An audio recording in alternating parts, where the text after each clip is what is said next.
est-ce que l'Africain va se réveiller? L'Africain est stupide en Afrique. L'Africain est stupide en Amérique. L'Africain est stupide en Amérique du Sud. L'Africain est stupide dans les Caraïbes. Partout où nous voyons des Noirs, nous faisons certaines des choses les plus stupides.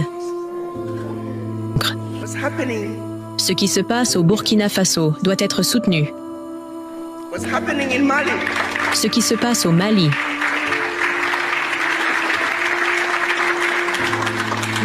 doit être soutenu. Ce qui se passe au Niger doit être soutenu. Si vous vous souciez un tant soit peu de notre avenir,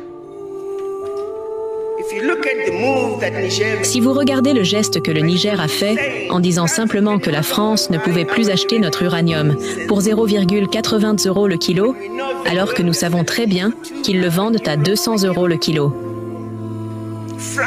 Le Niger réalisait environ 1 milliard grâce à la vente de son uranium par an, tandis que la France réalisait près de 300 milliards.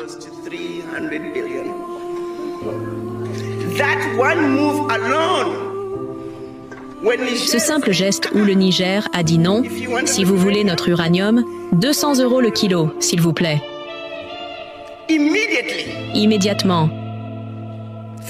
300 milliards, 1 milliard.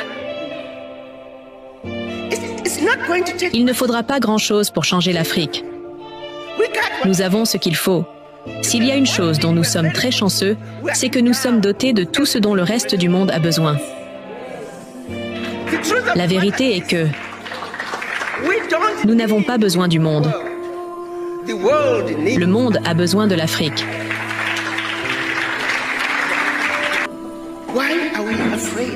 Pourquoi avons-nous peur? Parce que nous avons été vaincus, là où cela compte le plus, dans notre esprit. Peu importe les efforts que nous faisons pour changer notre Afrique, tant que nous ne nous libérons pas de l'héritage de la colonisation,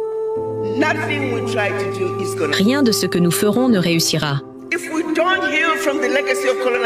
Si nous ne nous libérons pas de cet héritage, nous continuerons d'être utilisés comme instruments de notre propre destruction. Qui sommes-nous en tant qu'Africains? Que représentons-nous? J'ai défié la CEDEAO lorsqu'ils essayaient de mobiliser une armée pour aller combattre le Burkina Faso, le Mali et le Niger. Nous pouvons avoir un coup d'État. Ai-je dit, aidez-moi à comprendre quelque chose. La France a fait des coups d'État contre ces nations depuis des siècles. Quand la France oblige ces pays à déposer leurs réserves bancaires auprès d'elle, c'est un coup d'État.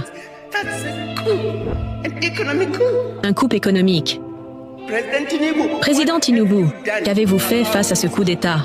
Vous êtes maintenant assis dans le fauteuil des grands. Parlez-moi. Que comptez-vous faire?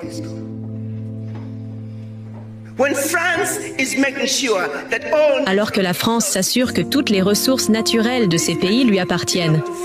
C'est un coup d'État. Qu'allez-vous faire à ce sujet? Ce sont des coups d'État. Mais d'une certaine manière, nous ne les voyons pas comme tels. Parce que ce sont les Blancs qui les font. Si un homme noir faisait quelque chose à un autre homme noir, oh, vous savez, ils appelleraient ça du harcèlement. Nous avons un sérieux problème en tant qu'Africains. Nous ne réalisons même pas à quel